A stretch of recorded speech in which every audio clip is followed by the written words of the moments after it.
Bueno, muchísimas gracias ante todo a la Aula Felina por esta invitación. La verdad que es un placer, como siempre, pertenecer tanto a MEFE. Soy una más de las que Realmente. está también atrás del mundo felino, así que fascinada y muy contenta. Ahora voy a ver si puedo presentar, ustedes díganme si ven la presentación. Vamos a ir hablando un poquito de lo que son las dietas terapéuticas. ¿Se ve la presentación ahí? Sí, Euge, se ve. Perfecto. Bárbaro, gracias, Anne. La idea es hablar un poquito de las dietas terapéuticas que tiene Purina en todo lo que es el mundo felino, ¿sí? Más que todo porque el tema lo amerita, ¿sí? Vamos a hablar un poquito de todas estas enfermedades que estamos viendo acá. Vamos a incorporarle a cada una de ellas una dieta terapéutica para ayudar principalmente a mejorar la calidad de vida. En este caso vamos a hablar de la enfermedad renal con un producto que es el NF. Para obesidad también vamos a tener otro producto que va a ser el OM, ¿sí? Para una enfermedad puntual que es la diabetes, el DM. Para gastrointestinal vamos a tener el EN. Y por último, para problemas de vías urinarias bajas vamos a tener el UR. Vamos a ir hablando los atributos rápidamente de cada uno de ellos, ¿sí? Acá vamos a ir viendo uno de los productos principales que vamos a ver, que es el OM. El OM es un producto para ayudar, como su nombre lo indica, obesidad. Muy bien, ahí me están soplando. La idea de este producto es ayudar, ¿sí?, a todo lo que tenemos estos felinos con obesidad, que es una de las causas más importantes, que es ayudar a bajar las calorías, ¿sí?, en las raciones. De esta forma vamos a incorporar altos valores de proteína para mejorar, ¿sí?, la dieta de estos animales. Y por otro lado, generar saciedad. La saciedad la vamos a incorporar con las fibras naturales. De esta forma estimulamos este centro de saciedad que ayuda a disminuir el consumo de alimentos, ¿sí? Este felino no nos va a estar pidiendo tanto tiempo alimentos, ¿sí? Y ayudamos, este claim lo vamos a ir viendo en todos los productos, a disminuir, ¿sí?, la predisposición del desarrollo de cristales, ¿sí? Después vamos a pasar a otro producto, que es un producto para problemas gastrointestinales, se llama EN, ¿sí?, gastroentérico, que ayuda a mejorar, ¿sí?, la digestibilidad de los nutrientes. Son productos de altísima digestibilidad y apuntamos a mejorar la flora intestinal, esta microbiota intestinal, incorporándole calostro, que es un calostro bovino, que ayudamos a alimentar las bacterias benéficas que están dentro de la luz intestinal y disminuimos la inflamación con ácidos grasos omega 3 y omega 6. ¿Sí? Otro punto importante para estas dietas es aportarles altos niveles de energía, porque muchas veces estas diarreas o estas intolerancias alimentarias generan una bajada importante del peso, ¿sí? Y como veníamos hablando, ayudar a ese ambiente urinario saludable. Y por ahora vamos bien. Pasamos a un tercer producto, que es un producto para gatos diabéticos. ¿Qué apuntamos en este caso? Vamos a ayudar a este felino, que generalmente, como consecuencia de una obesidad, tenemos una diabetes tipo 2, mejorando la alimentación. ¿De qué forma? Ayudando, aplicándole altos niveles de proteína, ¿sí?, pero bajos niveles de carbohidratos. ¿Qué es lo que estamos buscando? Lo que buscamos es que este pico de glucemia no sea tan marcado, ¿sí? Son muy pocos hidratos de carbono, pero son complejos, ¿sí? Generan una curva de glucemia que no sea tan alta.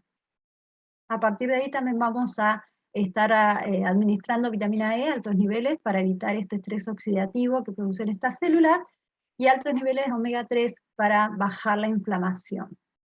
Y por otro lado también evitamos la recurrencia de estos cálculos de oxalato de diacetyl.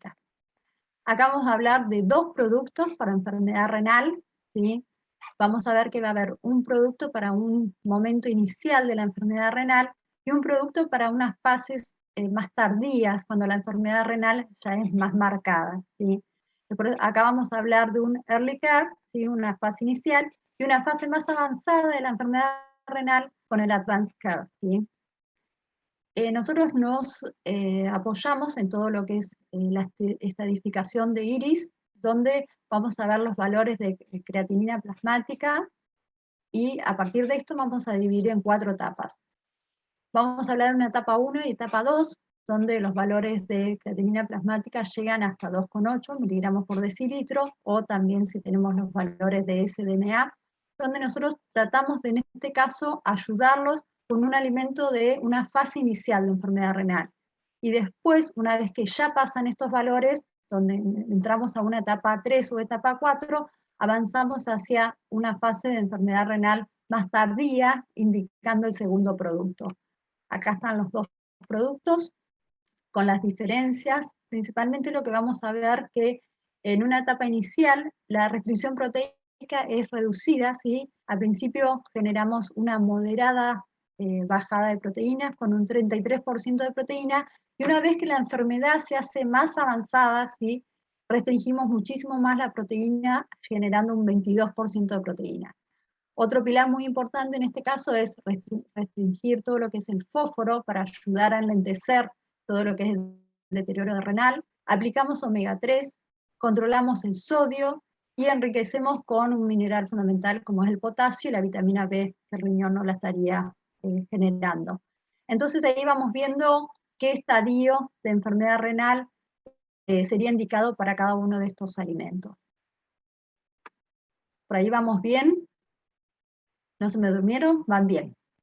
Acá llegamos al último producto, ¿sí? Este producto apunta a los problemas de vías urinarias bajas, ¿sí? Cuando ya se produjo en algún momento algún tipo de cálculo, ¿sí? De cristales, tanto de oxalato o de estrubita.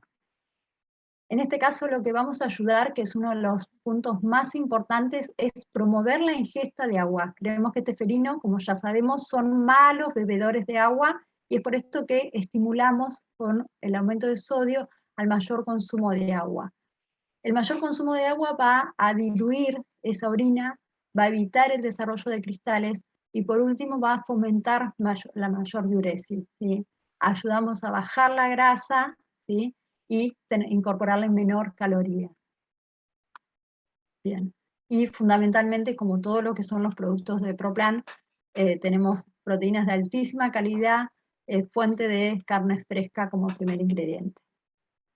Bueno, no sé si me extendí demasiado, espero que bueno, haya quedado un poco claro cada uno de los productos. Ahí está mi nombre, mi apellido, el celular y el mail de contacto. Hay 2 páginas que son interesantes. Una es la página de Purina, donde van a encontrar vía online todas las novedades y todo lo que son las actualizaciones de todos los productos. Y por último, la página de VetCenter Online, donde, bueno, a mí me parece interesante, donde se puede leer, escuchar y ver todos los artículos y toda la información que tenemos y las charlas que hemos dado. Así que bueno, muchísimas gracias, chicas, por Gracias el a vos. tiempo. Gracias a vos, Euge, por mostrarnos toda esta variedad de alimentos medicados.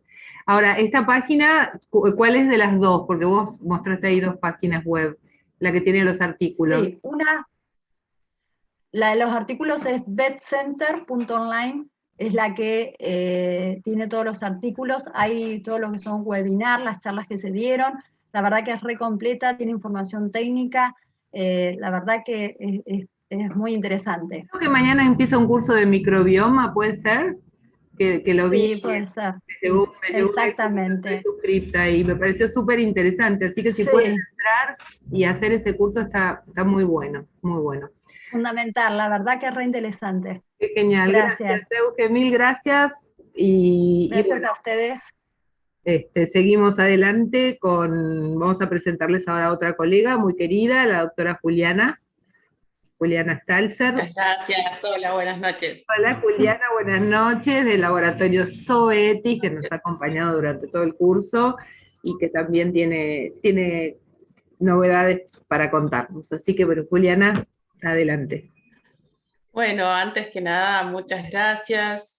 Estamos súper contentos de participar de las aulas felinas. Y bueno, en realidad no les voy a contar una novedad, porque es un producto que hace ya 20 años que está en el mercado, pero bueno, siempre considero que a veces hay ciertos aspectos que se pueden olvidar, o como bien se dice, el público se renueva, así que contarles y refrescar algunos aspectos de Revolution. Bueno, como les decía, Revolution ya lleva muchísimos años en el mercado, pero es un producto muy noble. Es una avermectina, el principio activo es la selamectina, y es tan seguro que no se considera un insecticida, o sea, no es una droga que provino del área de la agricultura para tratar plagas o del área de ganadería donde se usa a nivel población, rodeo. Como tiene pruebas de hasta 10 veces la dosis terapéutica, es considerado un medicamento.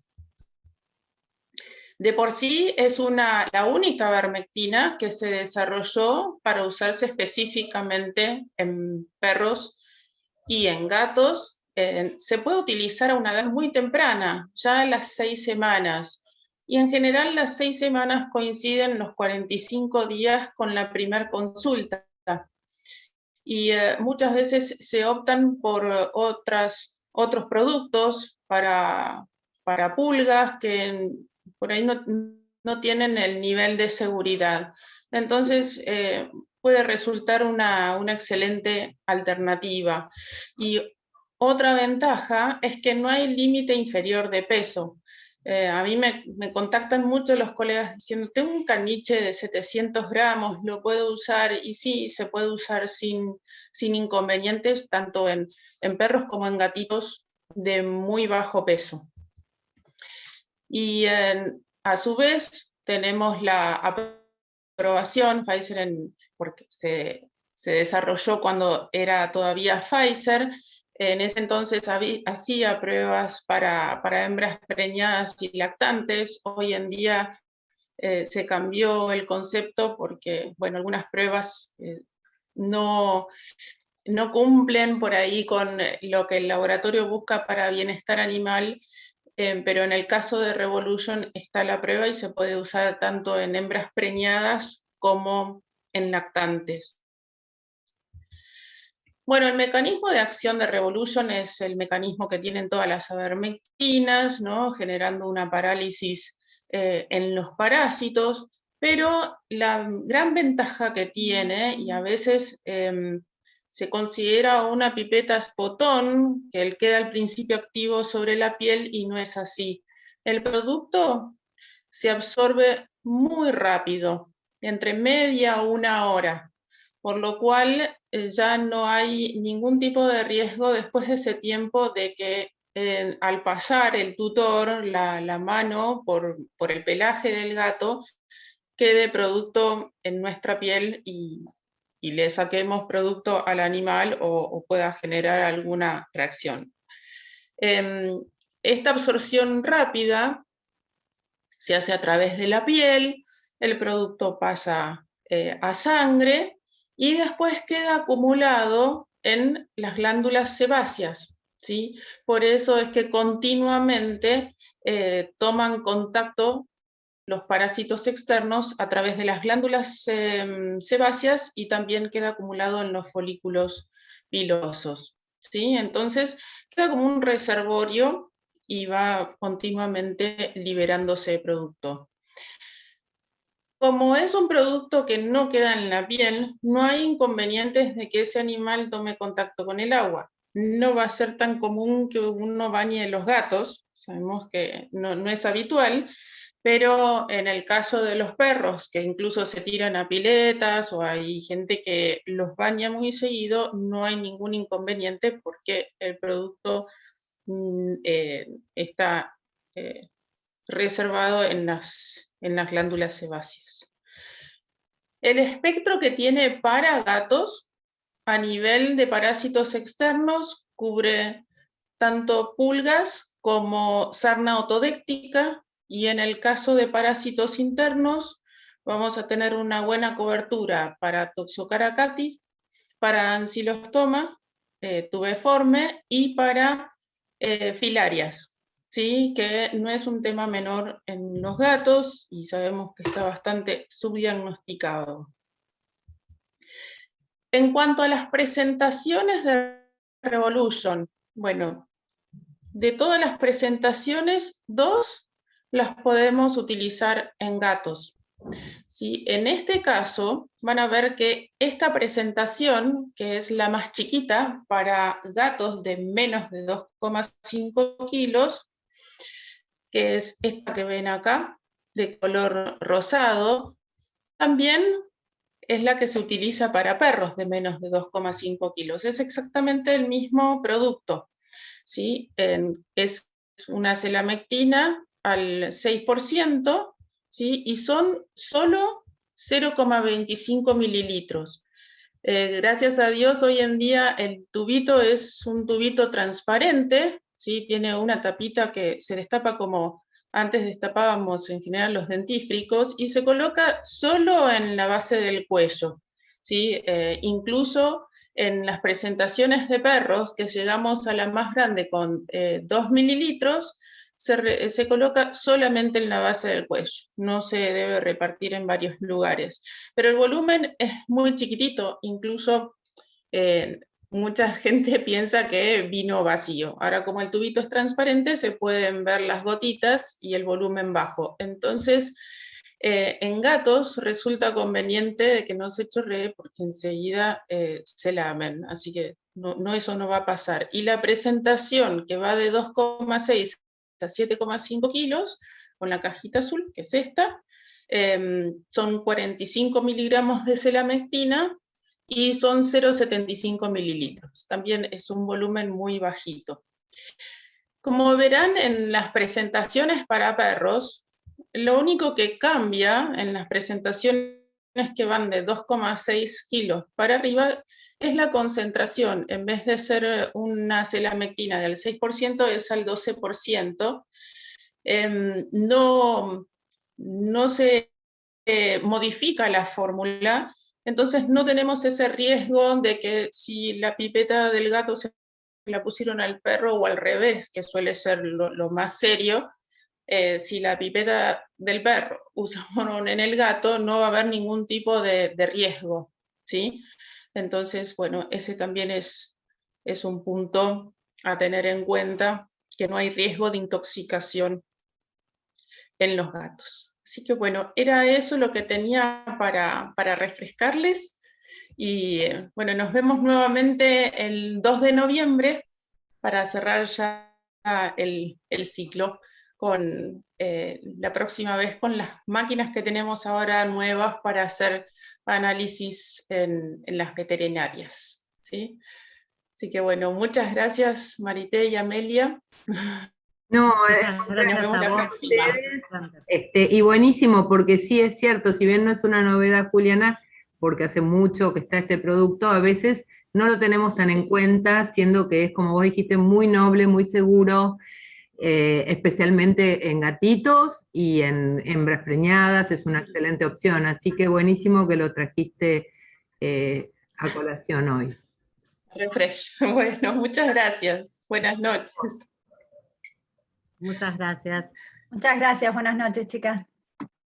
Chao, Bueno, Euge. muchas gracias a Buenas ustedes. Bueno, ha llegado el gran momento de la noche, el momento más esperado, que es para escuchar la clase de hiperestesia y a cargo ni más ni menos que de la doctora Claudia Espina. Les voy a leer el currículum de la doctora Claudia Espina, que es un currículum largo, pero vamos a ir punteando porque es muy interesante y es muy importante todo esto. Y la verdad es que cuesta tanto uno formarse que hay que reconocerlo y está bueno que se sepa. Lo tengo que leer, perdónenme, me tengo que sacar los anteojos porque con la presbicia yo funciono al revés con mi vista. Bueno, la doctora es egresada de la Facultad de Veterinaria de la UBA con el título de veterinaria. Es especialista en diagnóstico de laboratorio de enfermedades infecciosas en veterinaria, también por la UBA. Es especialista en clínica médica de pequeños animales y especialista en docencia universitaria con orientación a ciencias biológicas. es docente de clínica médica, me consta que es así, es docente del área de clínica médica de pequeños animales y de la carrera de especialidad en pequeños animales de la Facultad de Veterinaria de la UBA, integra el servicio de neurología y de electroneurofisiología. Además, atiende pacientes felinos, atiende pacientes gerontes, atiende pacientes con cuadros neurológicos, hace medicina felina especializada y es disertante a nivel nacional e internacional en temas relacionados con medicina felina, con neurología y con gerontología. Y además fue partícipe y estuvo a cargo de temas de capítulos de libros referentes también a la neurología, a la medicina felina y a la geriatría. Así que es un honor contar con tu presencia, Claudia, y más con un tema así, que es así como tan sensacionalista, ¿no? Porque este tipo de cuadros se manifiestan de una manera como tan histriónica que a veces es como que nos agarran desprevenidos y tienen tantos diagnósticos diferenciales que nos pareció que estaba buenísimo abordar una temática como esta que aparece con cierta frecuencia y que cuando aparece medio como que nos desconcierta. Así que, bueno, Es nada, cierto. somos todos bienvenida. Bueno, buenas noches para todos en principio. Bueno, y agradecida a Aula Felina en realidad por la convocatoria, y bueno, a los sponsors presentes. Sí, es un tema bastante complejo, pero muy difícil el diagnóstico definitivo, y además muchas veces puede pasarnos desapercibidos en el consultorio, y es algo que se presenta en la consulta diaria. Está más subdiagnosticado de lo habitual, ¿no es cierto? Voy a ver si puedo compartir, si ustedes me dicen que se ve, pues yo ya después dejo de verlos, me parece, no sé.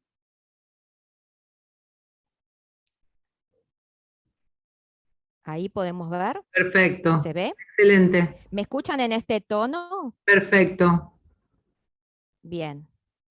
Yo voy a minimizar las personitas, porque así me queda toda la pantalla abierta. Bueno, y damos comienzo entonces. Gracias por estar allí sentaditos a esta hora del día para escucharme. Y la verdad, como dijo Amelia, hiperestesia es un tema bastante complejo, ¿sí? Vamos a tratar de hacerlo bien didáctico. Tengo muchos videos en la presentación. Los videos a veces son medios extensos, pero en realidad algunos se ven rápidamente y en otros hay que agudizar un poco la vista, ¿sí? Para verlos. Y justamente son los más lindos de ver, porque en realidad son los más difíciles de diagnosticar. Y primero tengo que comenzar con definir de qué se trata la hiperestesia. Y podemos decir que es una patología poco conocida, como venimos diciendo desde la presentación, que además es un complejo trastorno pulsátil y que también puede resultar en un autotraumatismo en diferentes partes del cuerpo, más allá que la cola es, digamos, uno de los tramos del cuerpo que pueden ser con mayor incidencia. Y también decimos que es de etiología múltiple o idiopática. También tenemos que pensar que en la bibliografía pueden verlo con diferentes nombres, ¿sí? Y siempre sigue siendo hiperestesia. Puede llamarse neuritis aparente, puede llamarse también, un momentito que se me trabó, acá, neurodermatitis atípica, síndrome de la piel ondulante, porque es muy característico. También enfermedad de los gatos nerviosos se le llama, por su movimiento pendular de la cola. Epilepsia psicomotora y también dermatitis pruriginosa del siamés. Fíjense que es bastante amplia la sinonimia que presenta este síndrome. ¿Y por qué llamamos dermatitis pruriginosa del siamés? Porque si hablamos de predisposición racial, obviamente el siamés es el que se lleva todas las fichas. Es el que más incidencia presenta en este síndrome. Siguiéndole, los birmanos, los persas, el abisinio. Pero, bueno, acá estamos hablando de una predisposición racial, pero lo cierto que nosotros también tenemos muchos comunes europeos que también tienen alta incidencia, ¿sí? Lo que sí sabemos es que no hay una predisposición de sexo, sí, por ahí racial nada más. Bueno, y debemos pensar que también hay varias teorías de por qué se produce este síndrome, perdón. Y una de las teorías, dice Tilley y Platt, que puede ser un síndrome convulsivo atípico o lo que nosotros llamamos a veces convulsiones parciales o focales. Otra de las teorías dice que puede ser un comportamiento obsesivo y compulsivo, que muchas veces es comparado con el síndrome de Tourette en el humano, que son por ahí tics o movimientos compulsivos, por ejemplo, como no sé si me están viendo, pero es de como mover los hombros todo el tiempo, ¿sí? Eso es muy característico en los humanos. Otra de las teorías dice que puede estar asociado a miopatías con cambios vasculares, y esto también se compara o se hace una similitud con el humano con respecto a las miositis por complejos inmunes. Y una teoría más dice que puede ser una dermatopatía irritativa con un componente inflamatorio de tipo crónico. O sea que fíjense que hay diferentes teorías que pueden estar detrás de este síndrome. Vamos a hablar un poquito de los signos clínicos, ¿sí? Que yo puedo ver en mi paciente. Puedo ver una vocalización excesiva,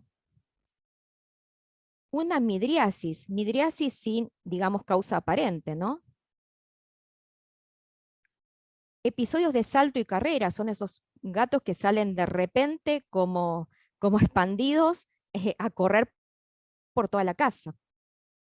Ondulación de la piel en zona lumbar, quizás esto es lo más característico que nosotros vemos habitualmente.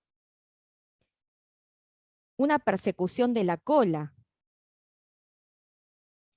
Autotrauma de alguna parte de su cuerpo, que como dijimos antes, quizás la cola es la mayor incidencia.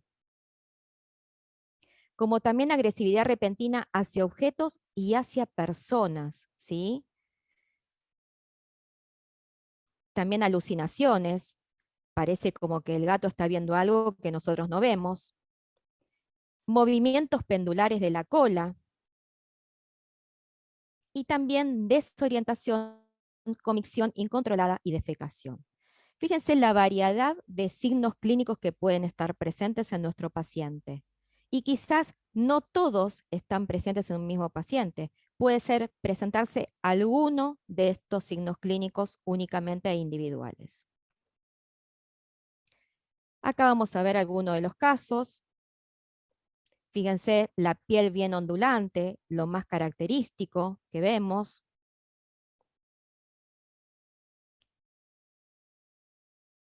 En este otro paciente, fíjense que son apenas movimientos que tenemos en la zona lumbar.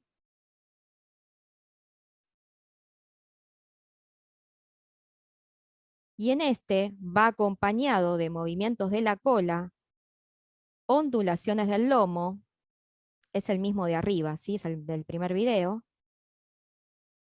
Y encima que se gruñe hacia la cola.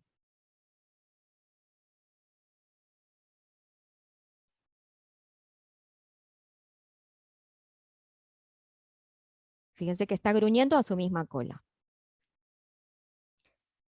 Acá tenemos otro caso en el cual solamente se toca el lomo y ya toma un comportamiento agresivo.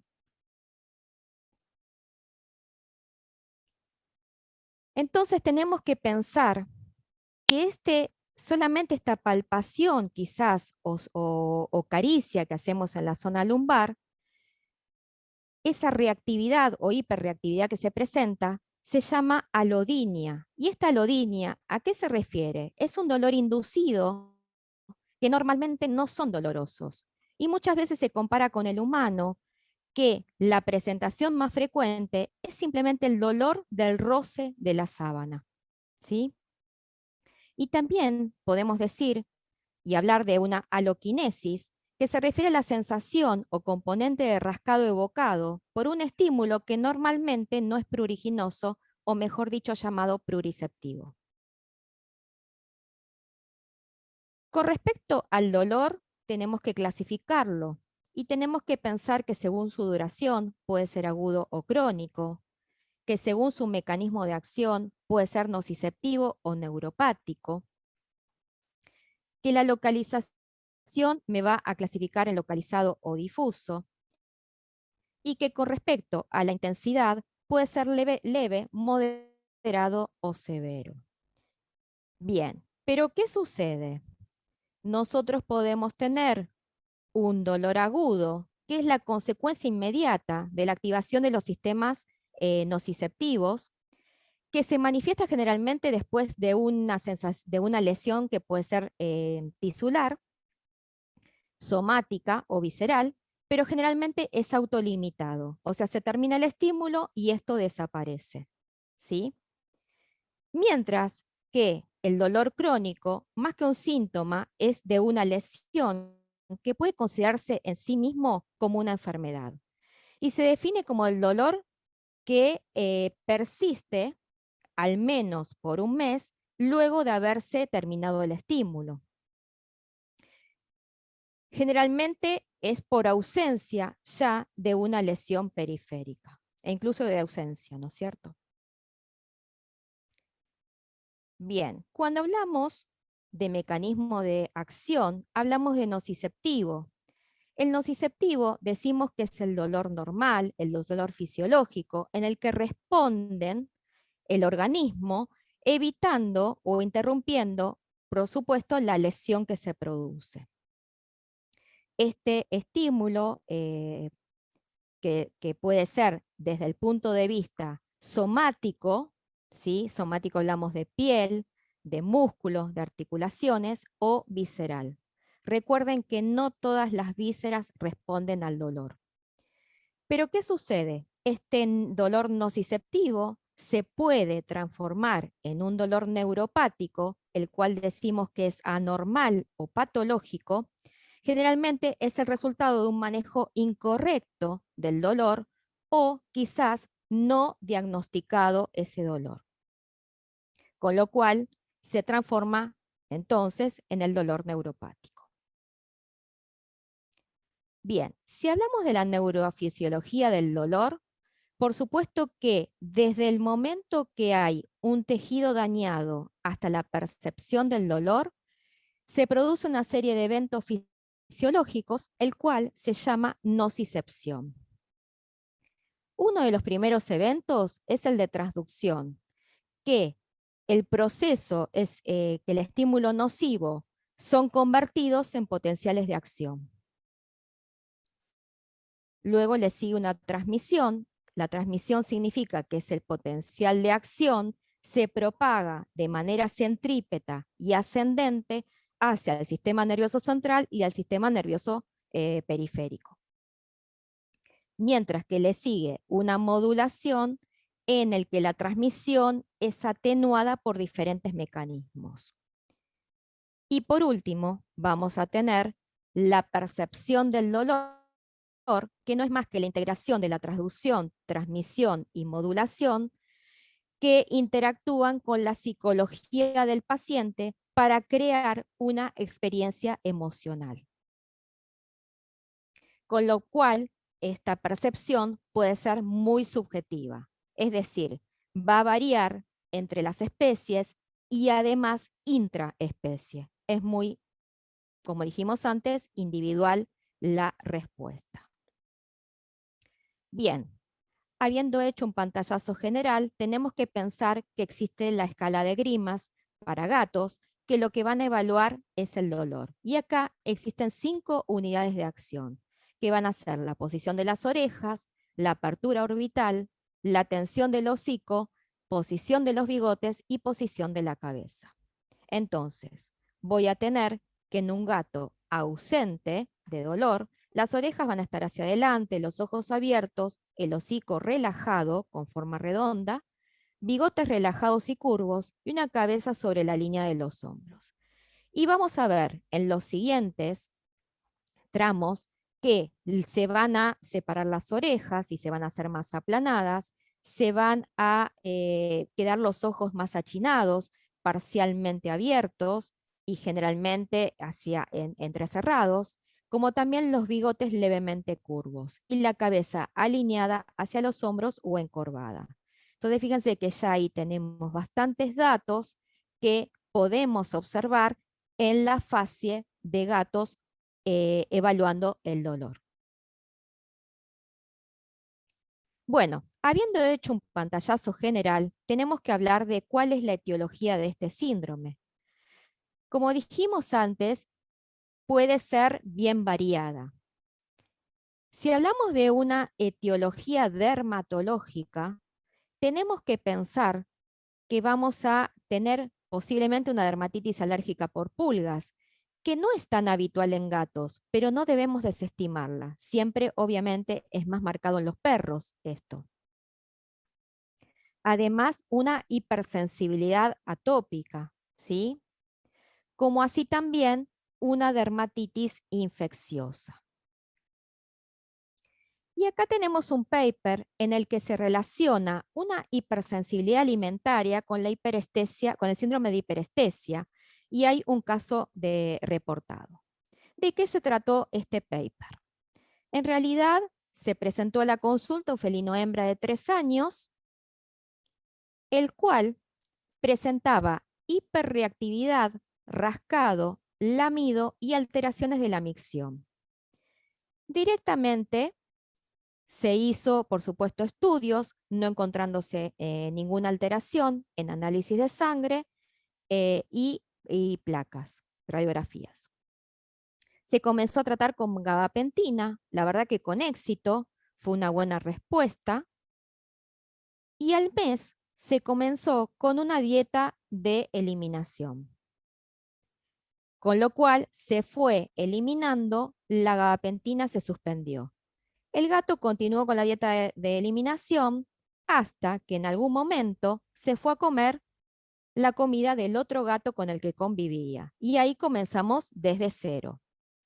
Entonces, bueno, se le colocó un chip a cada gato, el cual tenía su propio comedero y no podía haber trampa en esto, no podían robar comida. Hasta ahí todo bien, un mes más, todo exitoso, pero el dueño se cansó de hacer toda esta rutina y decidió que comiera lo que quisiera. Entonces, ¿qué pasó? Volvimos a foja cero nuevamente. De todo este trabajo, lo que se sacó como conclusión, que muchas veces la dieta es lo último que se utiliza, que en realidad apunta sus resultados a decir que la dieta debería ser lo primero que deberíamos corregir, ¿sí? Porque muchas veces con solamente una dieta de eliminación obtengo un buen resultado. Fíjese que en este ya no fue necesaria ni siquiera la gabapentina. Bueno, continuando con las etiologías, tenemos una etiología conductual, entre las que tenemos un trastorno compulsivo, tenemos ansiedad y alucinaciones también. Y acá realmente se relacionó el síndrome de hiperestesia felina con el autotrauma de la cola, ¿sí? Autotraumatismo de la cola, en el cual se hizo un estudio retrospectivo de 7 casos con una integración de diagnóstico multidisciplinario. Se evaluaron 7 casos, de los cuales tenían acceso al exterior 5, mutilación de la cola 4, vocalización 5 y ondulaciones lumbares 5. Fíjense que teníamos bastantes, digamos, alteraciones, y de los cuales 5 gatos solamente tenían acceso al exterior. En ellos, obviamente, se hizo todo un pareo de estudios, se hizo una hematología, un Bifibilef, toxoplasmosis, resonancia de cráneo y médula y líquido cefalorraquídeo, los cuales todos arrojaron resultados negativos, todos eran normales. En ellos, en diferentes momentos, se utilizaron, y en diferentes gatos también, gabapentina, meloxicam, fenobarbital, clormipramina, fluoxetina y amitriptilina. De todos estos gatos tratados, 5 gatos resultaron exitosos del tratamiento y realmente a lo que más habían respondido es a la gabapentina, con lo cual se asumió que en este caso, obviamente, podía ser tratado como dolor, pero también como un efecto conductual. Bien, si hablamos de la etiología ortopédica, tenemos que pensar en la compresión medular y trauma en la cola, como así también artrosis de cadera. Y acá tenemos otro paper en el cual se trató de formular un cuestionario para detectar la artritis degenerativa asociada con dolor en los gatos. Y esto, en realidad sabemos que todo lo que sea la patología degenerativa en los gatos es de alta prevalencia, en un 90%. Y generalmente los signos clínicos que obtenemos son dolor, disminución de la movilidad y lamido excesivo de la zona.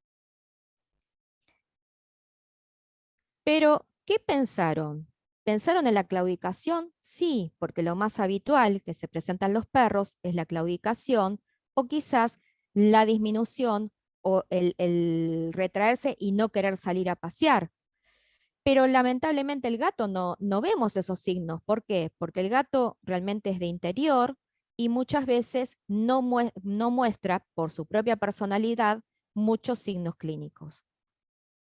Entonces, en base a estos cuestionarios que se realizaron, se pudo demostrar que el signo clínico muy característico en el total de felinos estudiados había sido lamido excesivo en la zona. Esto nos hace pensar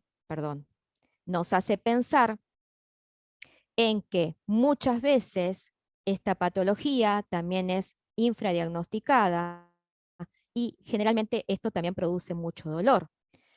Estos cuestionarios sirven tanto para veterinarios como para propietarios para poder identificarlo.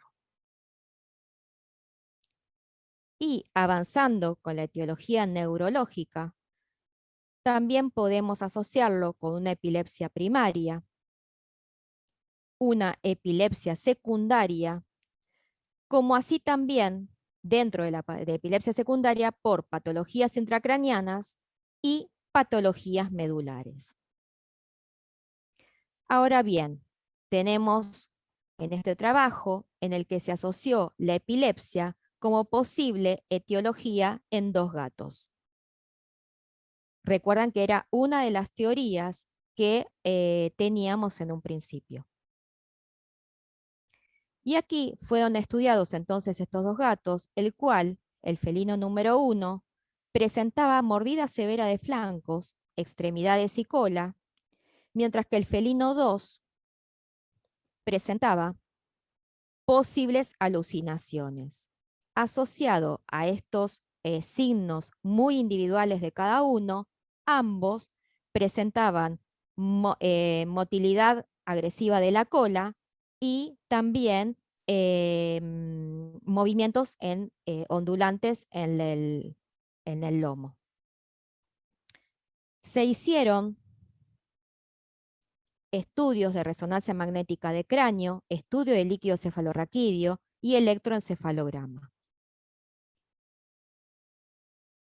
¿Qué resultados se obtuvieron de estos electroencefalogramas?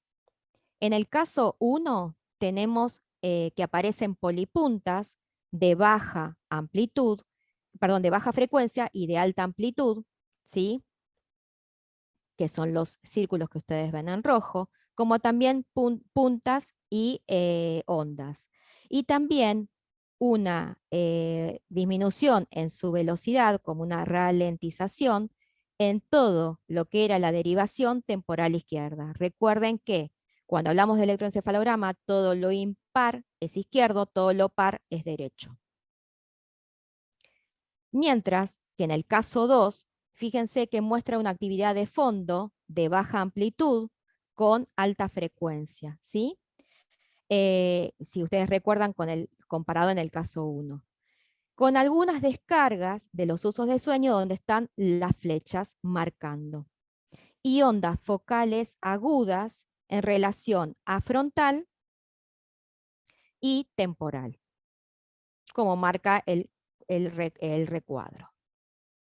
Entonces, ¿qué conclusiones arroja este estudio? Que se sugiere un diagnóstico presuntivo fuertemente relacionado con una epilepsia idiopática.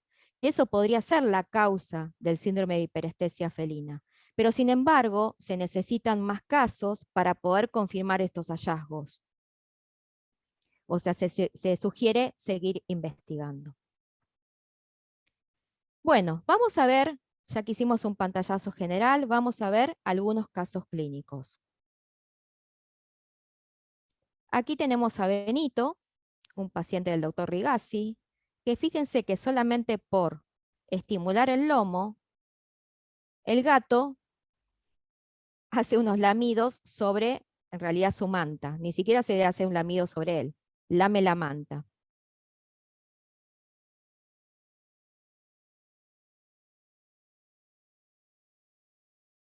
Bueno, acá tenemos especialmente un persa, un cara de plato, digo yo.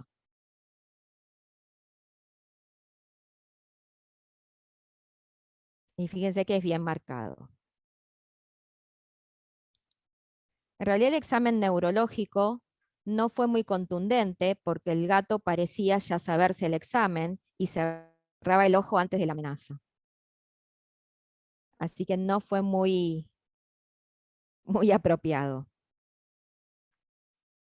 Aquí tenemos a otro, a Pirata.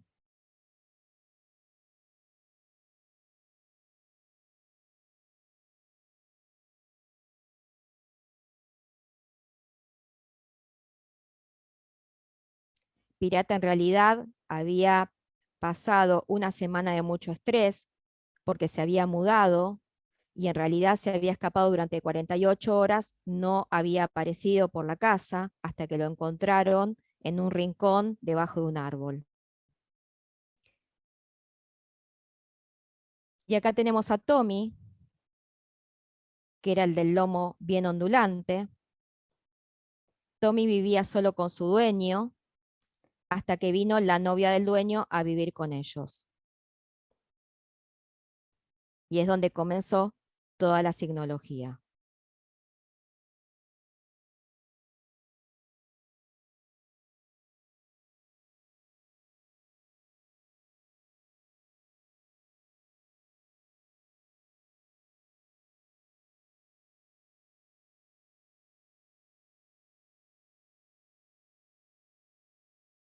Y aquí tenemos Almendra,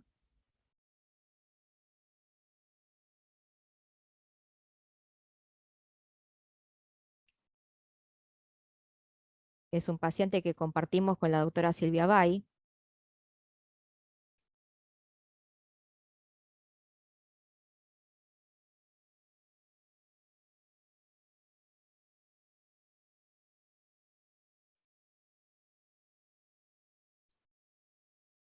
Esta gatita vive en dos ambientes, no tiene superficies de altura, no tiene recreación, no tiene enriquecimiento de ambiente.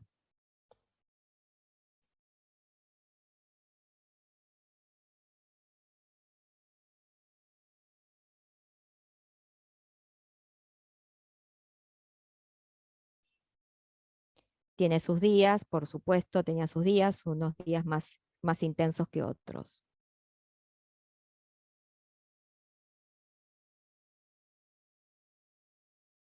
Y acá tenemos a Patrón,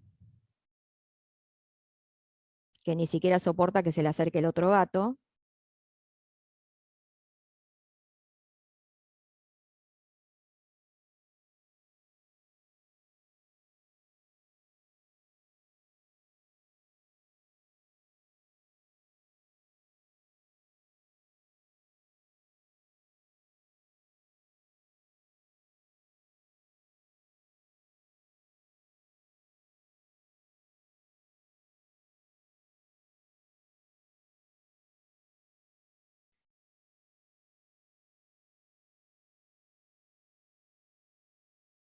Y este rolo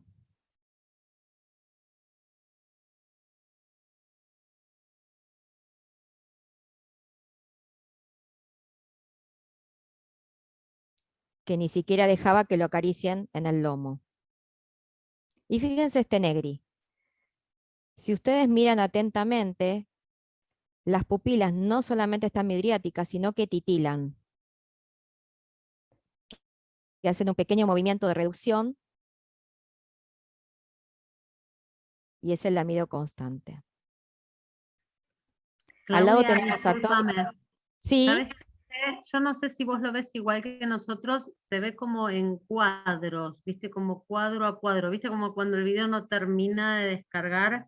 Capaz que lo que te ah, pido, si no te molesta, es todos estos sí, casos, desde Tommy, me parece, en adelante, por lo menos ver si capaz que volviendo a ver el video se ve un poco más de corrido, viste que a veces el power tarda un poquito en cargar pero la entonces, presentación. vuelvo atrás, ¿o no? ¿Qué Sí. decís? Sí, Bien, si ok. podés, sería genial, más que nada porque es una lástima, más que nada en los Sí, videos sutiles, para ver si podemos verlo. Ahí se ve perfecto, por ejemplo. ahí ese. Sí, me parece que se ve mejor. No sé, el resto que está mirando como A nosotros, ver qué ¿alguien ve lo dicen. mismo que yo? Si quieren, escriban en el chat, si ahora Claro, a lo ver ven un qué poquito ven, más de porque corrido. yo no los veo, chicos. Claro, capaz que es mi señal de internet, por eso yo no te quiero retrasar, pero es No, no, una lástima tranquila. que. No, no, es importante que vean esto porque es lo que a uno le queda, ¿no? Dale, No sé genial. si Sí, los vieron los videos entrecortado lo ven. que contestaron. Lo que también lo ven medio entrecortado. Vamos a ver ahora, a ver si se ve de A ver con nuevo este. más de corrido.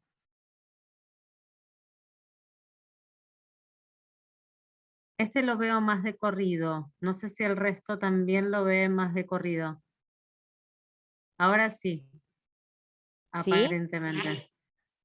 Sí, yo iría para adelante si vuelvo a verlo Bueno, me avisan, me entrecortado, avisan. yo te interrumpo. Perdóname, Claudia, pero me No, no, silencié. Dale. tranquila, porque no, es que justamente me interesan los videos que vean, porque es lo que a Sí, uno por le queda eso. también. Justamente, y la verdad es que yo no llegaba a ver lo que vos estabas diciendo, pero todas las chicas dicen que ahora se ve un poquito mejor. Así que bueno, Para cualquier cosa yo, entonces, yo te aviso, Clau.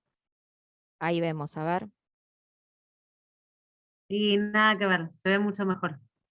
Bueno, no sé qué pasó en el camino, entonces capaz fue mi señal, No, ¿eh? ¿sabés qué? No, ¿sabés qué pasa a veces? Que viste cuando pones la pantalla, si se te reproduce automáticamente el video, como que tarda en arrancar y uno lo ve en Ok. cuadros. Pero al Bueno, ir lo para manejo atrás y con el ahora mouse se ve. mejor. Mejor lo Dale, manejo con dale, el genial. mouse, así se ve Yo mejor. te aviso. Dale, Ahí va. gracias. Bueno, fíjense que son bastantes movimientos, pobre, que hasta la gata se siente incómoda de lo que le está pasando, porque no entiende lo que le pasa. ¿Sí? Lo voy a pasar así, a ver si así se ve mejor.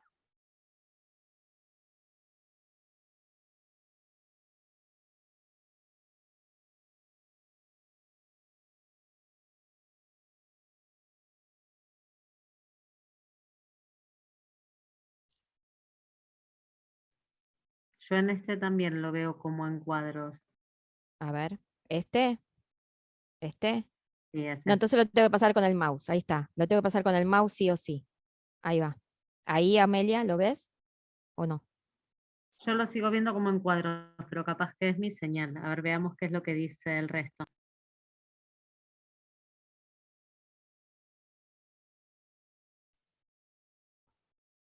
Si no, igualmente después lo que podemos hacer es pasarte los videos individuales fuera de la presentación para que les quede también a ellos esos videos. Dale, sería genial. Si Eso se sería puede, genial, porque porque para que lo ellos lo ponemos en puedan la ver bien carpetita. después. Dale, dale, lo subimos en una carpetita aparte, así Exacto, durante el tiempo que tienen colgada la clase pueden reproducirlo un par de veces y ver estos ciclos. exacto. Porque eso es importante. A mí me interesa eso que les quede, ¿viste? Dale, A ver muchas gracias. este. A ver este, vamos a hacer así.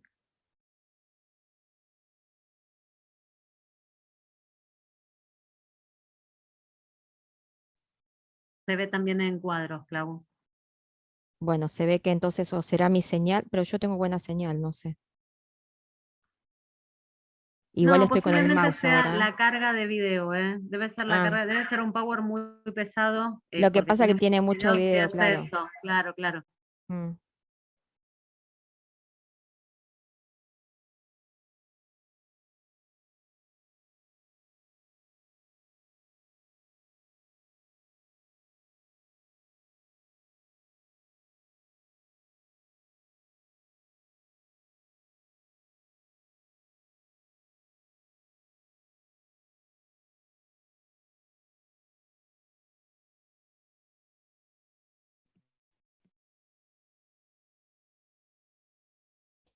A ver, este si lo pueden ver. El de la derecha no, porque es una foto. Tony es una foto, que fíjense que tiene todo el extremo de la cola pelado, con alopecia, pero Negri lo que tiene es una dilatación pupilar, una midriasis bien marcada, pero lo que es, hace una pequeña titilación, digo yo, que abre y cierra el diámetro, ¿no? Sin llegar a reducirlo. Y que Eso no fíjense se con llega a ver. lengüetas, no se llega a ver. Se ve en la lengua, da la sensación Sí, eso que decís, pero está bueno igualmente marcar qué es lo que se tiene que ver, porque así después cuando claro, vean los videos exacto, van a buscar el signo. exacto. Este gato en realidad había llegado al hospital con una cistitis idiopática, ¿sí? Bueno, evidentemente a causa de estrés era todo. Bueno, y Tony solamente tiene acá la alopecia en la cola. Tony en realidad lo único que tenía era eso. Bien, vamos a iniciar cuál es la ruta diagnóstica para estos casos, ¿sí? Y empezando esta ruta diagnóstica, tenemos que pensar, perdón que voy a subir el zócalo de arriba que no veo lo que estoy poniendo, tenemos que pensar que hay que evaluar la historia o los factores predisponentes de ansiedad o miedo, como también un examen físico normal tendría que tener. Entonces tengo las dos opciones.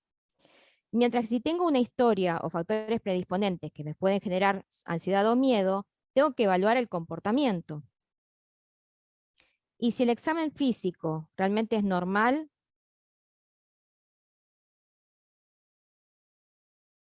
lo que voy a hacer es un examen dermatológico. Si el examen dermatológico es normal, obviamente voy a tener que volver a comportamiento. Mientras que si el examen físico no es normal, es patológico, entre lo que voy a encontrar dolor muscular, aumento o disminución de la sensibilidad, marcha anormal, movimientos anormales de la cola o incontinencia, tengo que pensar en un examen neurológico. Mientras que en la evaluación del comportamiento puede ser que tengamos que ir simplemente a una consulta con un etólogo. Y en el examen dermatológico, en realidad, tengamos que ir con una consulta dermatológica. Pero fíjense que todas las flechas se entrecruzan, porque en algún punto puede ser una etiología compartida. Fíjense que si nosotros hacemos la consulta con un dermatólogo, a su vez tengo dolor muscular y el examen neurológico es normal, termino también en un examen ortopédico. Entonces, fíjense que el cruce de todas estas flechas puede hacer un diagnóstico definitivo muchas veces, ¿sí? Por eso decimos que a veces compartimos pacientes entre varias especialidades.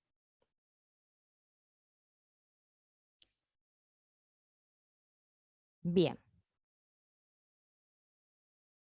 Entre los métodos complementarios, lo que voy a hacer es un hemograma completo. Recuerden que siempre tenemos que hacer un pareo general de todo el organismo con una química sanguínea. Recuerden que en el hemograma puedo tener ciertas alteraciones. Muchas veces un paciente con anemia puede tener cambios de comportamiento e inclusive, bueno, dar alguna de estas características. También tenemos que pensar en las radiografías de articulaciones, como así también en radiografías de columna. Serología de toxoplasmosis, test de Bifibilev, electromiografía y conducción nerviosa del nervio ciático tibial, líquido cefalorraquídeo, y una resonancia magnética de cráneo y columna desde T3 hasta última coxigia. Por supuesto que todo esto no es accesible para cualquier dueño y quizás no podemos hacer todos estos métodos complementarios. Como así también la electromiografía, obviamente también es muy dolorosa y muchas veces prefiere evitarse. Pero lo cierto es que todo esto sería los pasos a seguir. Y acá teníamos almendra, que almendra, recuerden que, bueno, además su dueño bastante obsesivo, vivía en 2 ambientes, con poco enriquecimiento ambiental. Se le hace una radiografía de columna, en la cual sí nos dan alteraciones, obviamente, y se observan leves estrechamientos intervertebrales. Fíjense, T12, T13, T13, L1, L5, L6, L6, L7.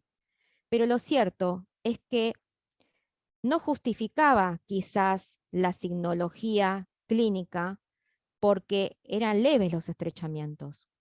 Bueno, como el dueño era muy obsesivo y había leído en internet, por supuesto, quería a toda costa hacerle la resonancia de cráneo. ¿Qué obtenemos de la resonancia de cráneo? Una displasia cortical y esclerosis, obviamente, pero esto fue en agosto, cuando toda la sintomatología había comenzado en julio del 2020. En realidad simplemente había pasado un mes donde hicimos la resonancia. Pero la verdad que yo no estaba de acuerdo con toda esta situación y hago una consulta con un etólogo, con la doctora Silvia Bay, que compartimos el caso. La doctora Silvia Bay comenzó con tratamiento con fluoxetina a 0.5 miligramos kilo cada 24 horas y enriquecimiento ambiental.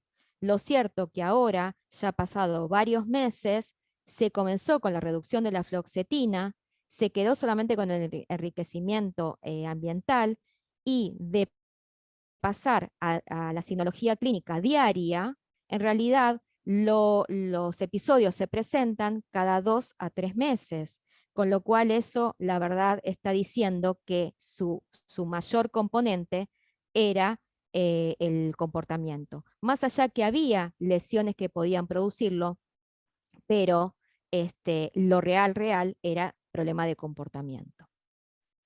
Mientras que acá tenemos a Tony. Tony, fíjense, que no quiere ni siquiera que el gato se le acerque, se rehúsa a los movimientos, y especialmente cuando se le tocaba el lomo. Entonces, quizás es muy fácil decir en este caso, bueno, tiene dolor, tiene algidez, tiene hiperestesia, pero lo cierto fue que en realidad tenía una reducción del espacio lumbosacro, que le producía bastante dolor. Y recuerdan ustedes que es el que vimos recién, no sé si ahora se ve mejor el video, es el mismo video que veíamos antes. Estos últimos 3 se ven perfectos, sí. Claudia. Bueno, se ve quizás que fue el cargado de los otros, entonces. ¿En este lo ven bien? ¿Sí? ¿Se ve bien? Ahora te leo lo que pongan en el chat. Ah, bueno.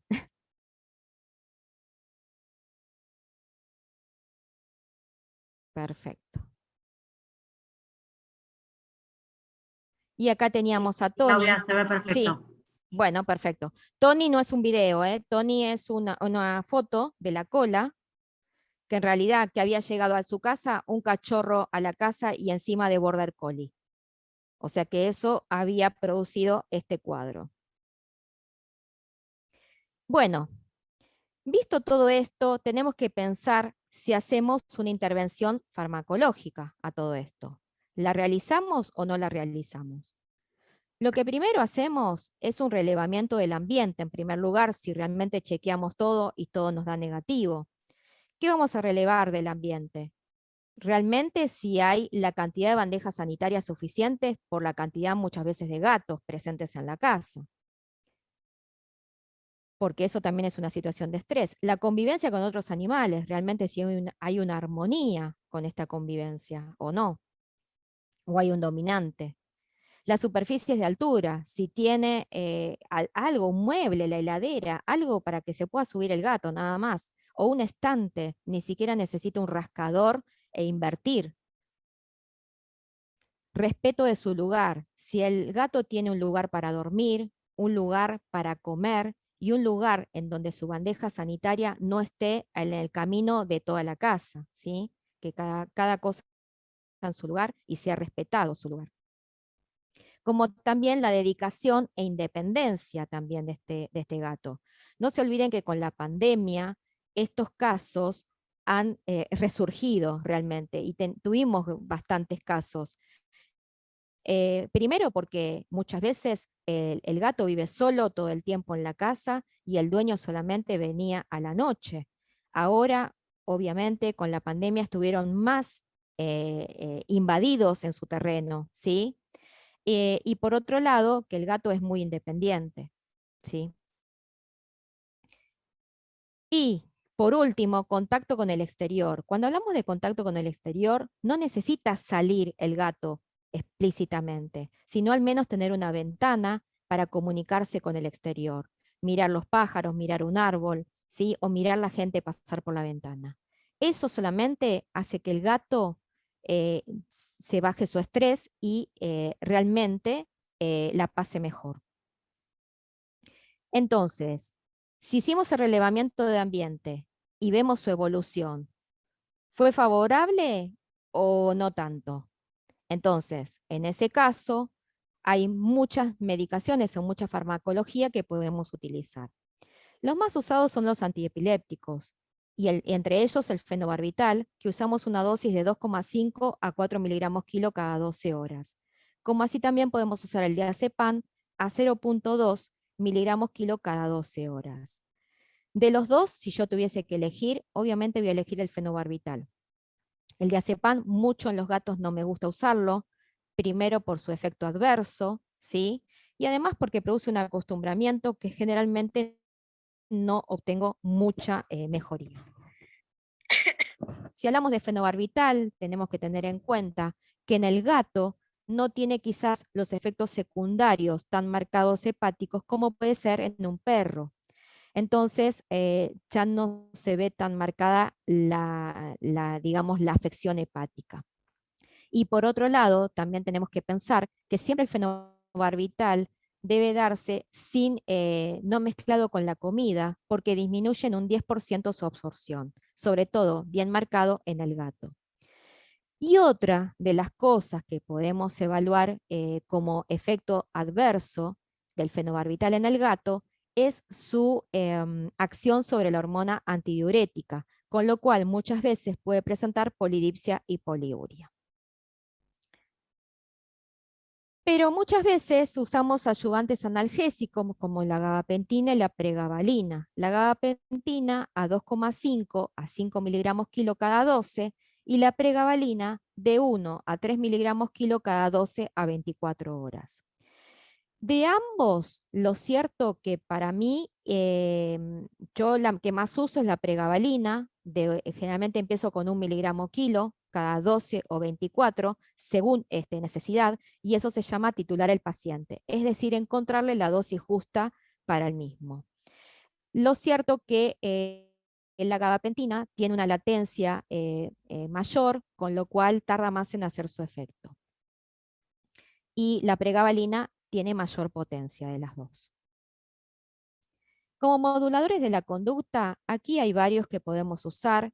El lorazepam de 0,125 a 0,5 miligramos kilo, vía oral cada 8 a 24 horas.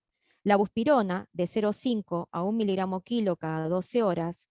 Como así también la mitriptilina de 0,5 a 1 miligramo kilo. y la fluoxetina de 0,5 a 2 miligramos kilo cada 24. Cualquiera de estas siempre se empieza con la dosis mínima y, vuelvo a decir, también se va aumentando la dosis. La más común de usar en estos casos generalmente es la fluoxetina o la amitriptilina. Y tenemos también en mercado la clormipramina de 0,5 a 1 miligramo kilo cada 24 horas. Como suplementos, usamos la L-carnitina de 250 miligramos gato cada 24 horas, que recuerden que va a ayudarnos en el metabolismo de las grasas, y la vitamina E como antioxidante a 30 unidades internacionales gato cada 24 horas. De todo esto, ¿qué es lo que hacemos habitualmente o qué es lo que hago yo? En realidad mi tratamiento consta de lo siguiente. Cuando realmente nada encuentro en todos los estudios, voy a usar feromonas ambientales, voy a usar enriquecimiento ambiental, como así también un alimento hipoalergénico, y utilizo muchas veces este producto que realmente es a base de triptofano y valeriana, que es el OM de gatos, ¿sí? Que es una sustancia bebible y que viene en una dosificación de 7 gramos, que me sirve 1 gramo por día. Bien. Y a todo esto, obviamente, si el componente es dolor, voy a sumar a todo esto una pregabalina, y muchas veces va asociado con acupuntura, que seguramente lo verán después con la doctora Mercedes Brañas. Por cierto, es cada individuo que se debe elegir el tratamiento más adecuado. Bien, y como conclusiones, ¿qué sacamos de esto? En realidad, que es un síndrome, que su etiología es multifactorial y que se debe anticipar a situaciones que desencadenan o que pueden desencadenarlo. Como así también no debe recibir castigo por esto, porque yo voy a potenciar ese comportamiento.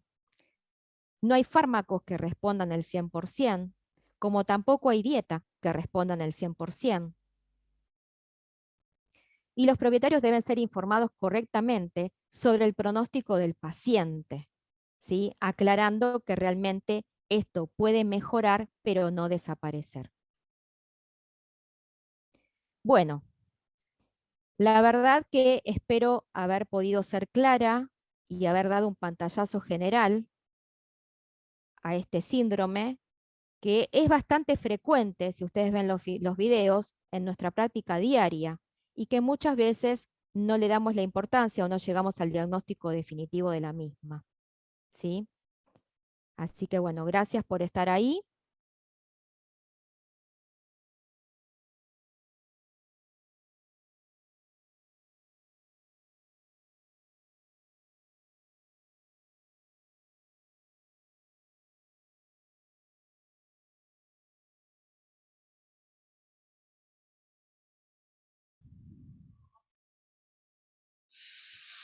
Hola, buenas noches, ¿cómo están? Bueno, vamos a empezar entonces con la clase de hiperestesia felina. Vamos a empezar a compartir pantalla. Nos toca un tema hermoso hoy, o por lo menos yo disfruté muchísimo pudiéndola preparar. La verdad es la primera vez que la doy y me parece un tema realmente súper interesante, y más tratarlo con este tipo de medicinas. Bueno, voy a apagar un momentito la cámara porque estoy con la señal. A ver, déjenme ver un momento.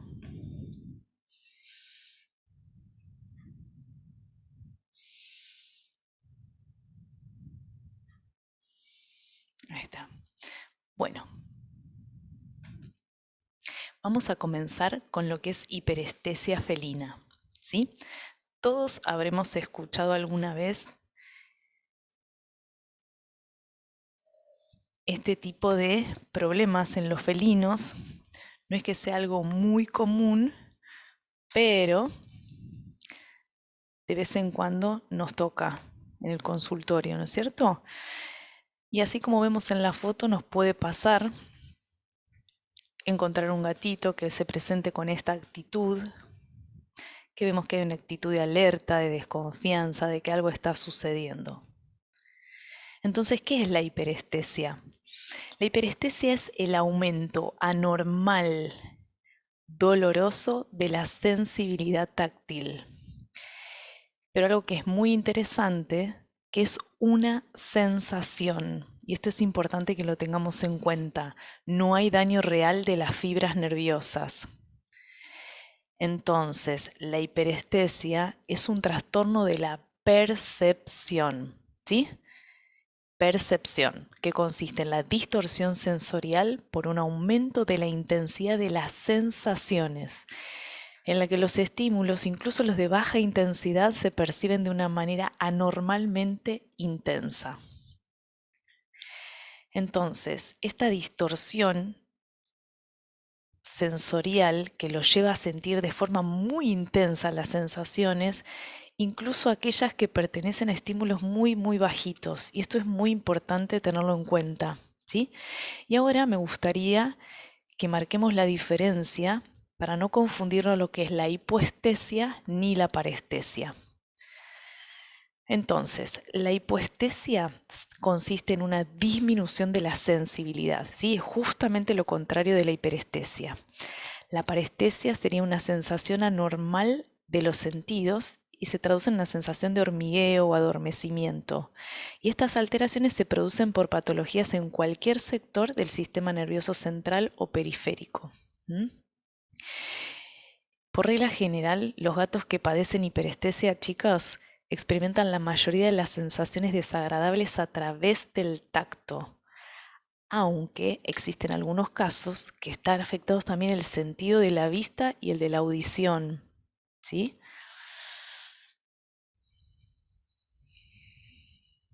Y las sensaciones son estas. A un tan leve caricia que el propietario puede darle, provoca una reacción exagerada o anormal. Entonces lo que observamos es una alteración del sistema neuromuscular. Y esto ocasiona que la piel del lomo se ondule o se levante la zona de los hombros hasta la cola. Cuando esto ocurre, el área que está afectada se torna muy sensible y esto provoca que el gato crea que alguien lo está persiguiendo o algo se le ha introducido en la piel, con la consecuente reacción que podemos ver en la foto. Para ellos es un trastorno muy desesperante, es muy desesperante. A veces llegan a lamerse, a morderse, para tratar de escapar de eso que creen que lo está persiguiendo o acosado. La hiperestesia felina también es conocida como neurodermatitis o neuritis.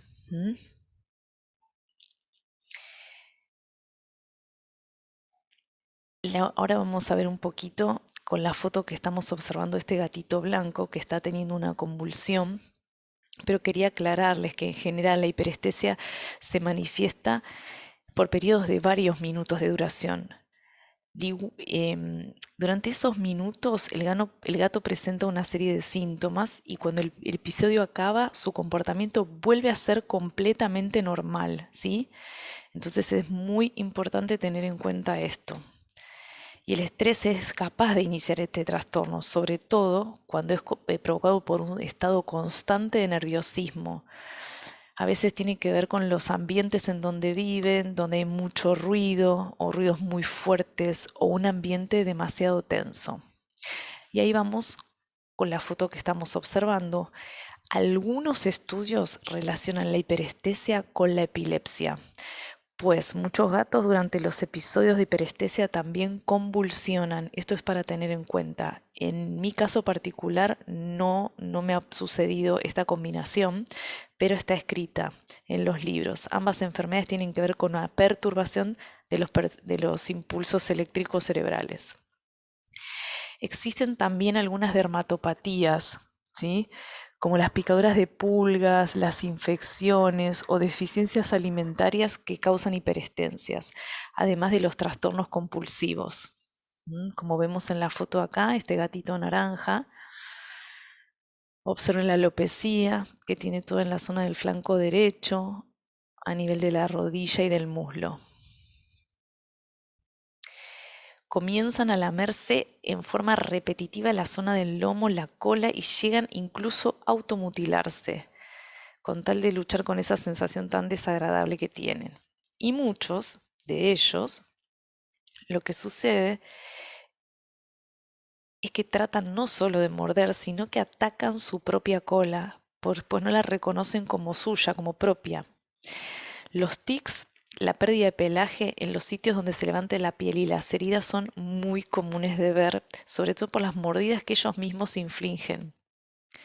Entonces, podemos ver este tipo de situación también, como en el caso de las dermatopatías.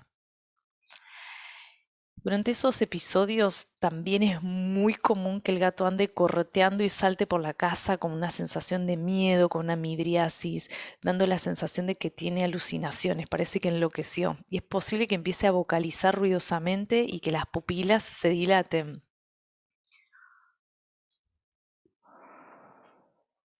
También es importante que sepamos que los pacientes que padecen la hiperestesia pueden llegar a sufrir niveles muy altos de ansiedad, de depresión, y pueden conducir al aislamiento de la interferencia importante o total de su vida cotidiana. Las reacciones anormales que de los estímulos pueden aparecer en cualquier momento del día, ¿sí? Y las reacciones pueden ser estas. Entonces, vamos a decir que el umbral sensitivo de este paciente está muy por debajo de lo que adaptativamente es mejor para él. Entonces, por lo que ante un estímulo con la misma intensidad sentirá más dolor que otro animal sin hiperestesia, que puede ser una simple caricia o el roce con alguna prenda. Así la resistencia frente al dolor es muchísimo menor, lo que para otro gato puede ser una actividad placentera y de gusto o de autocuidado como ser lamerse, para ellos casi es imposible tolerarlo.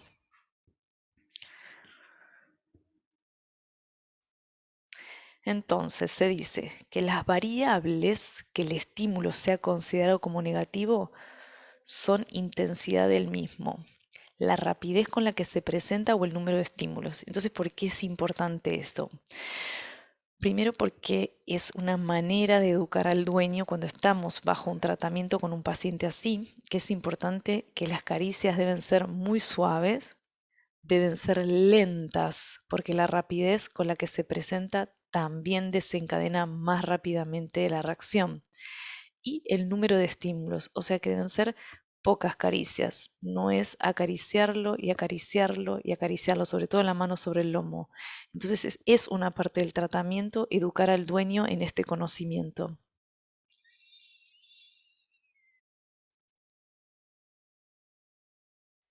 Entonces, ¿qué es lo que vamos a indicar como tratamiento, entre otras cosas? ¿Sí? Lo primero que tenemos que proporcionar es un ambiente muy calmado y tranquilo. Hay que reducir al máximo las posibilidades que experimente nerviosismo. Para esto vamos a agregar a las terapias que vamos a ver hoy, que son todas las medicinas complementarias, vamos a poner como un condimento especial, ¿sí?, lo que es la aromaterapia para el caso puntual de la hiperestesia.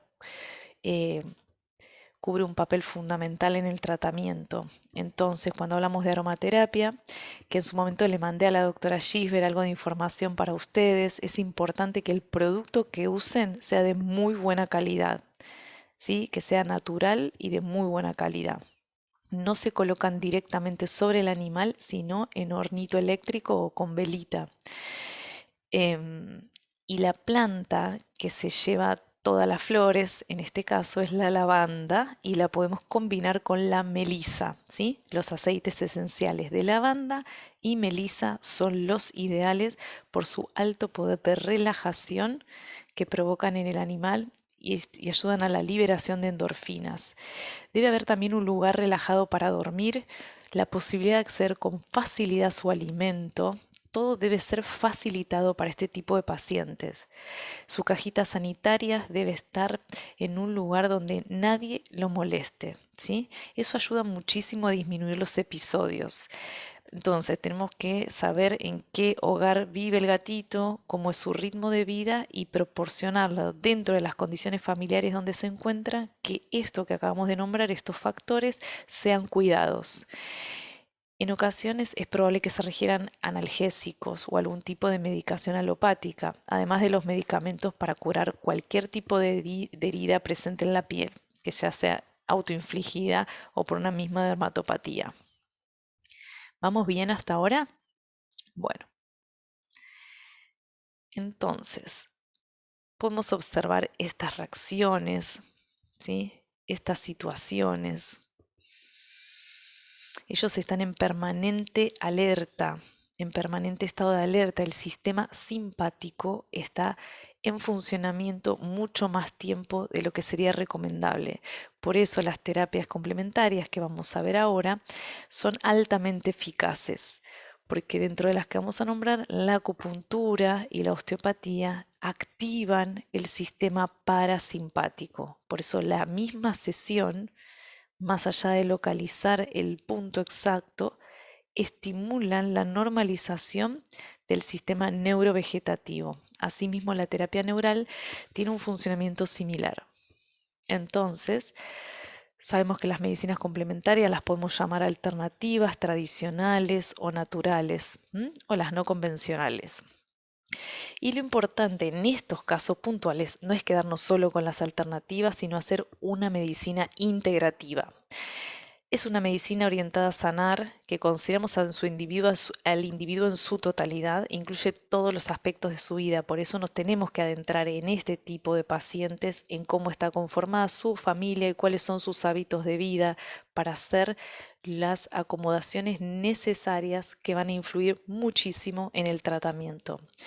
Hay que utilizar todas las metodologías terapéuticas apropiadas, incluyendo la medicina alopática.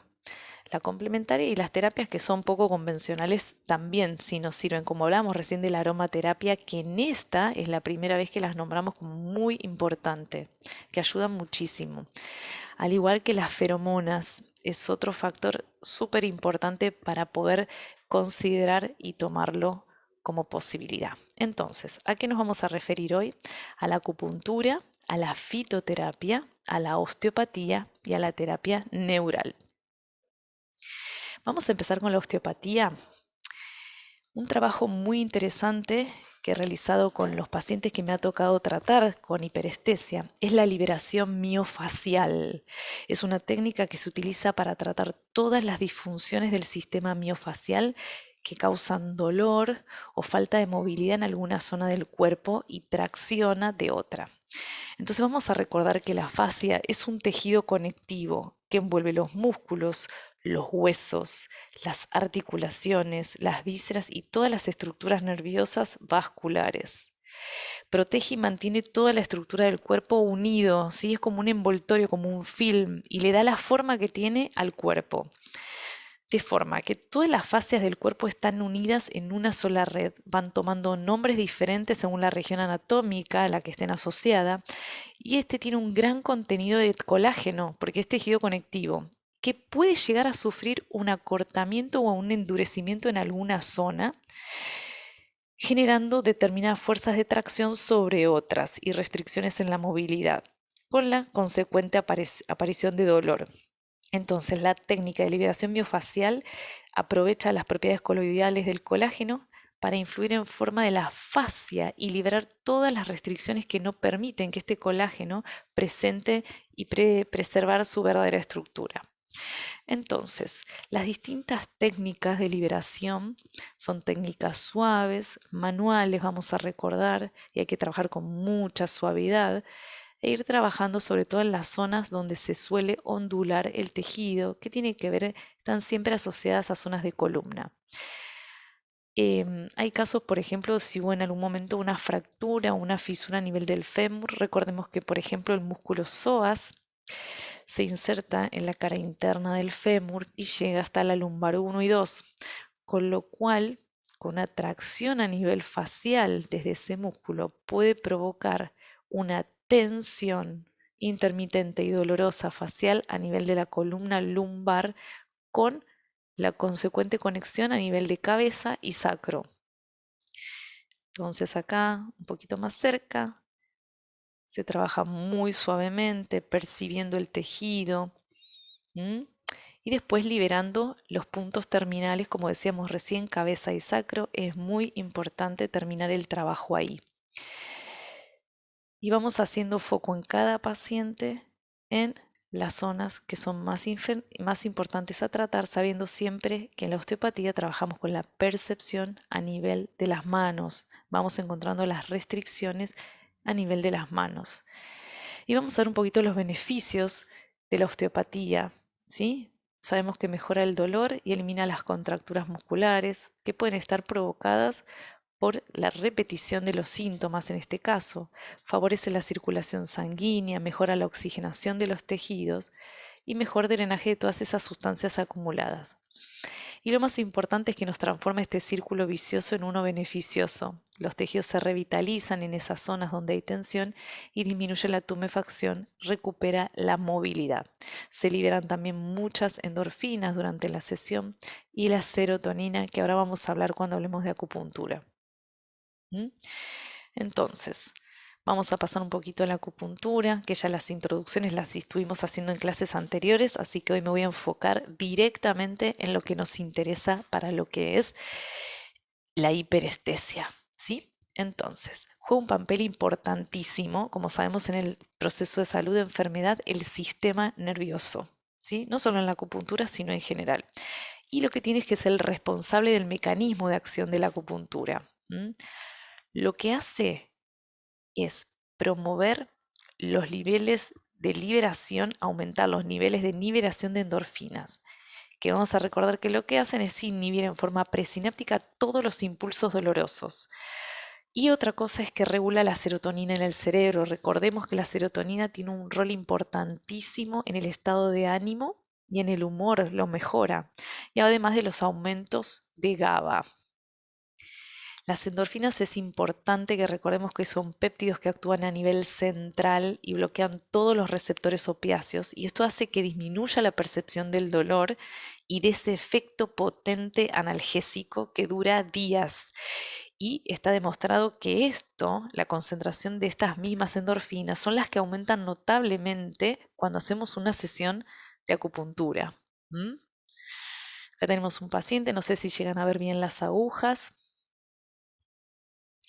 Y acá tenemos otra paciente más. Depende del carácter de cada paciente. En el caso de esta pacientita, lo que yo hacía es que venga con su Moisés, porque estaba muy afectada con su Moisés, ponían feromonas en el Moisés y se le ponían las agujas y se permitía que ella quedase así y no había manipulación de agujas. Las agujas se ponen y se dejan en sedación y las sesiones tienden a durar más tiempo de lo que comúnmente duran para que cede bien todo el sistema facial y todas las conexiones neuromusculares.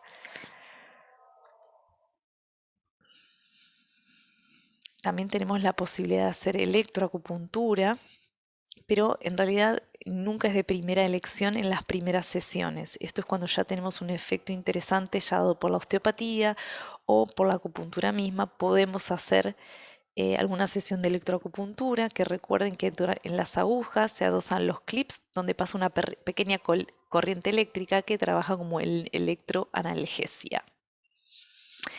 Entonces, los efectos fisiológicos más comunes que observamos en una sesión y que nos interesan hoy en lo que es hiperestesia es la sensación de bienestar, que es algo que los pacientes vienen siendo privados de esta sensación de bienestar.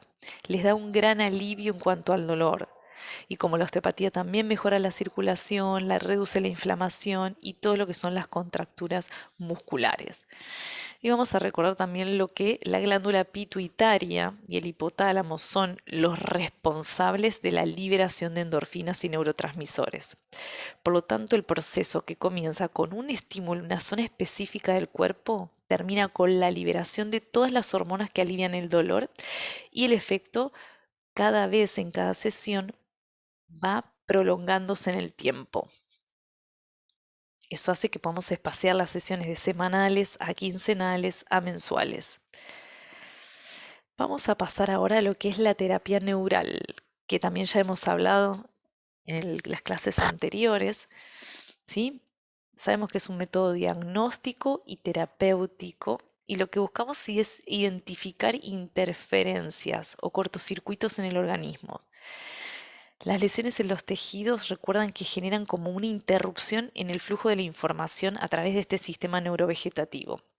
Y los vamos desbloqueando con el uso de anestésicos locales, que puede ser la procaína o la lidocaína. ¿Sí? Entonces, una inyección de terapia neural correctamente administrada, cuando encontramos el punto que nos lo da la historia de vida del animal, que es nuestra anamnesis junto al dueño y un exhaustivo examen objetivo general y particular, esa inyección puede llegar a resolver de manera instantánea y de forma muy duradera cualquier enfermedad de larga duración y dolor crónico. Por eso es tan interesante en esta patología en sí. A través de ese estímulo hiperpolarizante que da la procaína, permite restablecer el potencial eléctrico celular en ese campo interferente y facilita nuevamente la comunicación neurovegetativa, que es lo que se encontraba interrumpida. Vamos a ver ahora lo que es la fitoterapia. Recuerdan que es el uso de plantas medicinales, ya sea para la prevención o el tratamiento. Ya hemos hablado de plantas medicinales que trabajan a nivel del dolor. Hoy nos vamos a abocar a la que es la estrella, en este caso hiperestesia, y que funciona muy bien, y que es el aceite de cannabis.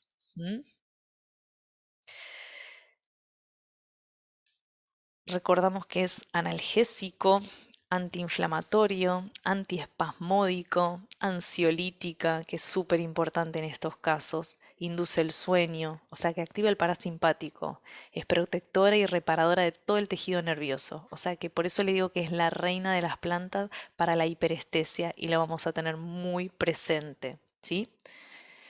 Vamos a ir directamente a su uso, ya que estuvimos hablando bastante en clases anteriores. Lo primero que quiero que recuerden es que es importante que sepamos que es de una fuente confiable. Lo ideal es usar aceites certificados, ¿sí? Con procedencia conocida, donde sepamos cuánta cantidad, o sea, los porcentajes y proporciones de THC y CBD, y que lo podamos elegir, eso depende de cada paciente. Y vamos a empezar con una gota cada 12 horas o cada 24, les sugiero. Una gotita cada 24 horas directamente en la encía o sublingual, que es bastante complicado, o sea, les sugiero directo en la encía. Y se va regulando la dosis según respuesta. Entonces, ya estaríamos terminando. Y antes de terminar, quería sumar que en algunos casos me ha dado resultado en cuanto a la fitoterapia, no porque trabajé sobre el dolor, pero sí en el estado de bienestar del animal, es utilizar la valeriana, la pasiflora, las hojas de naranjo, la melisa, son increíbles y vienen en extracto seco o en gotas en tinturas madres ya en farmacias, listas para usar o en algunas dietéticas, que nos puede ayudar un montón para promover ese estado de bienestar y calma, para relajarlos un poco a nivel sistema nervioso. Entonces, algo más que podemos utilizar, las tinturas madres es una gota kilo y en principio usamos una vez al día y si es necesario sumamos una segunda toma. Recuerden que hay que evaporar el alcohol con un poquito de agua caliente, esperamos que se enfríe y ahí con una jeringuita se lo podemos dar o se lo podemos mezclar sin ningún problema con algún rico paté que a ellos les guste. Bueno, creo que estamos. Es importante saber que tenemos que aunar todos los métodos, que lo podemos combinar con medicación alopática, que podemos usar la aromaterapia, las feromonas y las terapias complementarias y cada paciente responderá diferente y haremos las correcciones necesarias en su medio ambiente para que el tratamiento sea efectivo. Entonces, ahora vamos a dar este espacio para preguntas, las pueden ir haciendo y ya sea Marité o Amelia después me las enviarán por mail y yo la semana siguiente voy a estar contestando todo. Les agradezco muchísimo, para mí fue un gusto enorme participar en todas estas clases con ustedes. Esta vez se las tuve que dejar grabada porque voy a estar de viaje en ese momento y no hay buena señal donde estoy. Les mando un beso grande, les agradezco profundamente, disfruté cada encuentro y pueden hacerme todas las preguntas que quieran y yo se las voy a ir contestando. Muchísimas, muchísimas gracias.